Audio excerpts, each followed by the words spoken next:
Did you know a pharmacist discovered something terrifying after a man jumped to his death believing he was Superman? Janet Chen was reviewing Daniel's prescription records when she noticed something strange. For months, he had been collecting powerful antipsychotic medications, picking up stronger and stronger doses to treat his Superman delusions. But when police found his apartment, every single bottle was completely full. His blood test showed 0 medication in his system.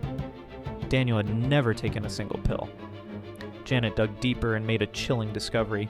Daniel had been selling his medications to other residents in his building, patients who desperately needed their own prescriptions. But it gets worse. Those same patients were now showing up at the hospital with identical flight delusions.